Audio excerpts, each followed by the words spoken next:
Hi, so I just want to finish off the last slide from the right speech, which is the third aspect of the four of the Noble Eightfold Path.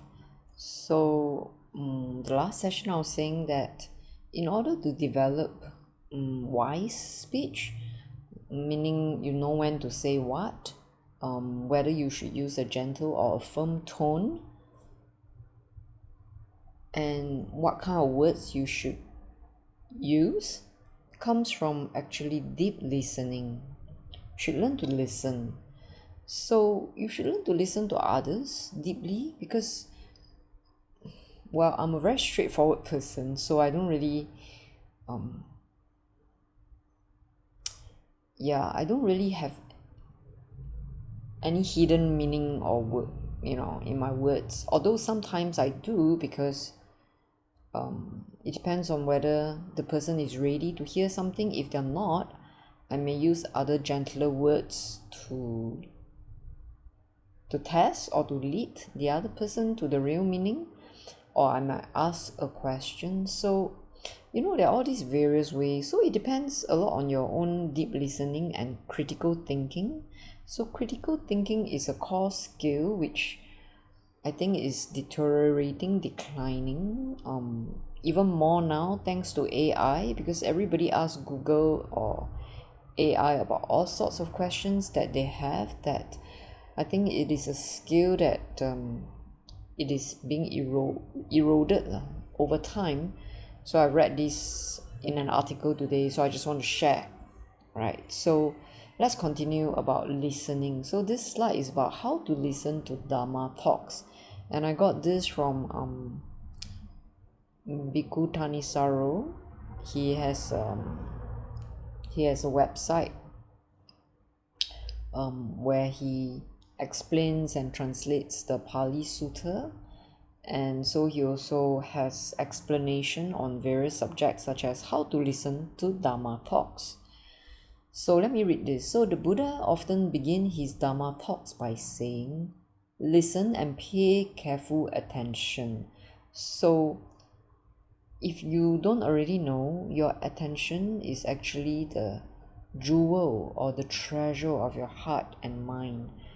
But unfortunately, we give our attention away to a lot of external things, and because we give our attention away to a lot of external things, we can hardly pay attention to the here and now. So when you listen to the Dharma, to any Dharma talks in Buddhist circles, you need to place your mind in the here and the now with appropriate attention, not inappropriate attention. Okay, so what is appropriate attention?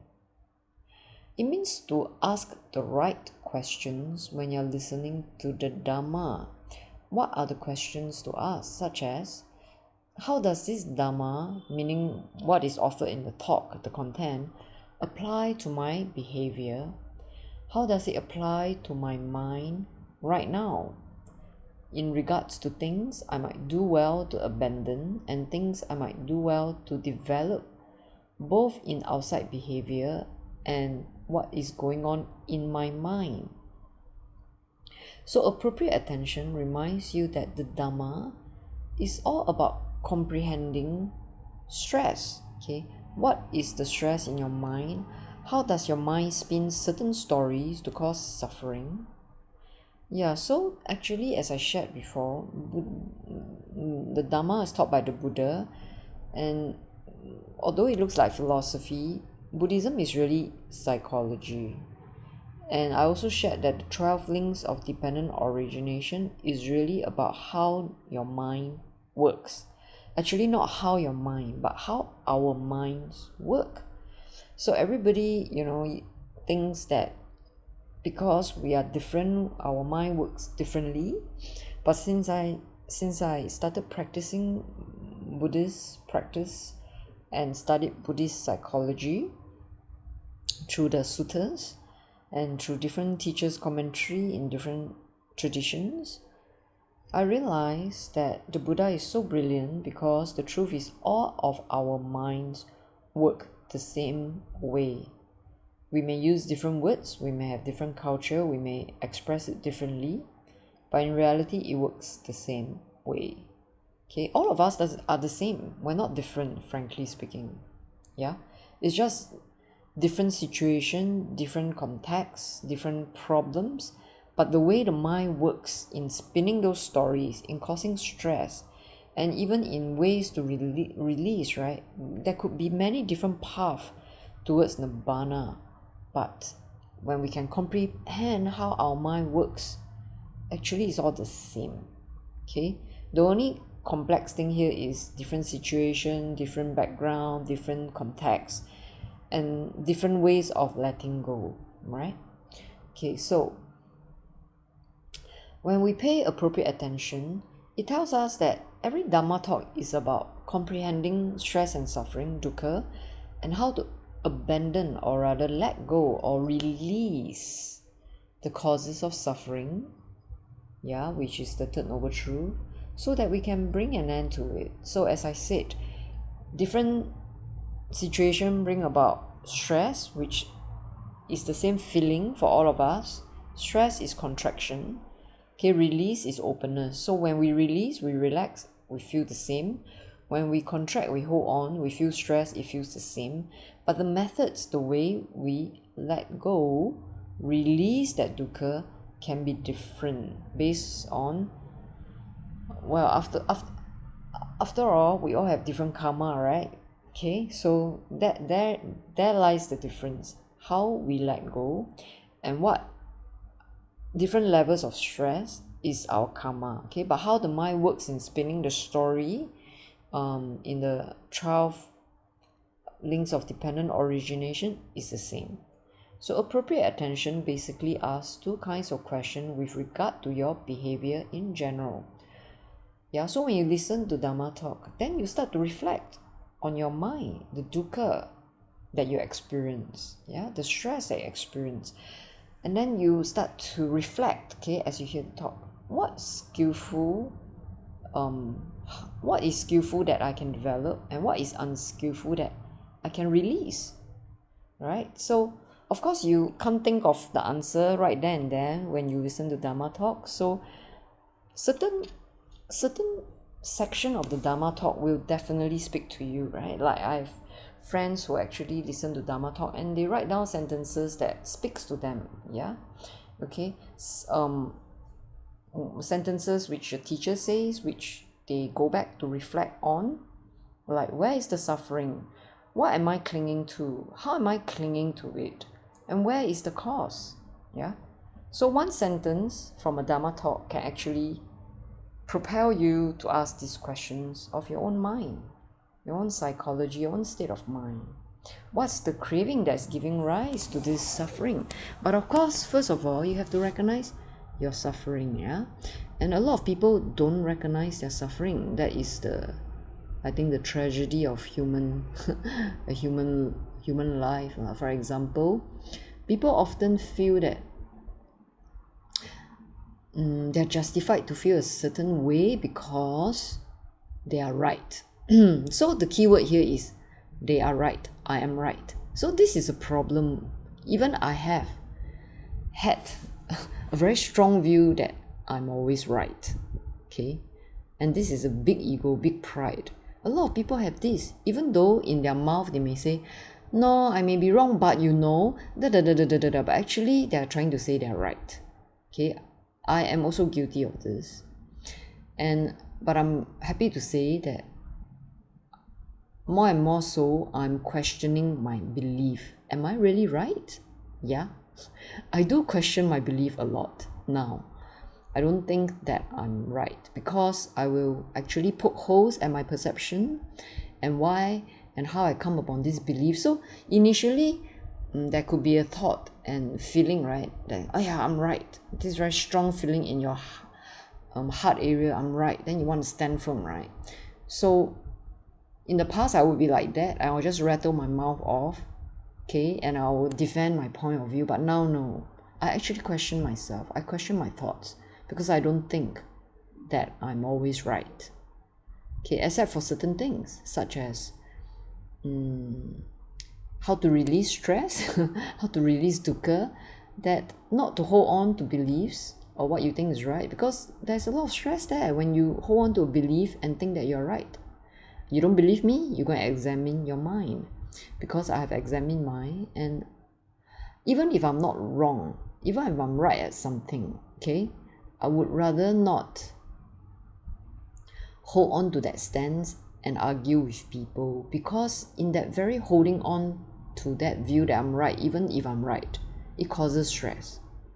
I'll rather let it go, because there's no need to argue with someone to prove that you're right, because everyone thinks that they're right, and it's very hard, okay, to actually argue and win your point. And let me say, a lot of times, majority of times, it is not even necessary. So everyone has their karma, and if they cannot release it by themselves, and even if you offer a pointer or two and they still insist they're right, it's really no point trying to fight with others, really, because our work is to release our karma. We can only help people to a certain point. It depends on how open they are to listening, right? So there you go. It requires openness to listen to a Dharma talk, and not listen to it with a sense of self-righteousness, like, yeah, okay, the teacher is right, we should always be like this, we should always be like that. No. Actually, to be honest, if one is practicing towards awakening, to release, to let go, we should let go of the word should. Things should be like that. Things need to be like that. Things have to be like that. You should. I have actually kind of removed this word should from my dictionary. Of course, sometimes I still use it because it's necessary. But, the word should, I should do this. It should be like this, right? It causes a lot of stress. Okay, so yeah, so different words work for different people. Therefore, different people are drawn towards different teachers. There are really, really good teachers out there, and I listen to them, but somehow their words don't really work for me. And then I would, because I'm very open-minded, so I would listen to other teachers whose words may work better for me, to understanding how to release, how to let go. So I actually listen to many teachers, okay, both dead and alive. Actually, majority of them are dead. Because their words work for me, for my practice, okay. They could all be saying the same things, but they're using different words, and it matters, right? So yeah, so that's what the Dharma talk is. You need to be open. You need to if certain teachers say certain things and you've listened to them for 10 years and you still haven't understood what is release, what is letting go, it's not because the teacher is bad. Like I've said, I pick good teachers who have good reputation. It's not that they are bad, but I still move on. Why? Because I need to explore. I need to have space to explore. So that's how I approach my spiritual practice, right?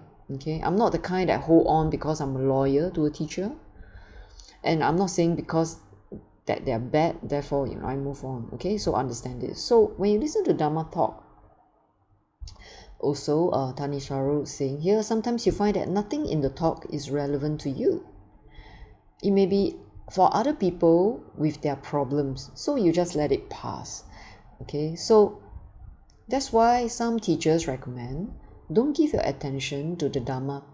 Don't give your main attention to the Dharma talk. Give your main attention to what's going on in your mind as you meditate. And maybe 5% of your attention to the talk. So this is true. I don't really listen to a lot of Dharma talks these days because I'm paying a lot more attention to my mind and my meditation. So even if I have to go for a Dharma talk just to accompany a friend or to give support to a friend, sometimes I just sit there and I meditate rather than giving my full attention to the talk. because I've listened to so many Dharma talks in my whole life. I think it's enough. They have really helped me move to a stage in my meditation where I don't feel I need that many talks anymore. So, but sometimes the talk, while I meditate, maybe a line or two catches my attention, and I keep that in mind. So a Dharma talk could last for an hour, but all that I've taken, that I've kept in my mind, is one or a few sentences. That's it. Because most of the time I sit there, I'm meditating. But while I'm meditating,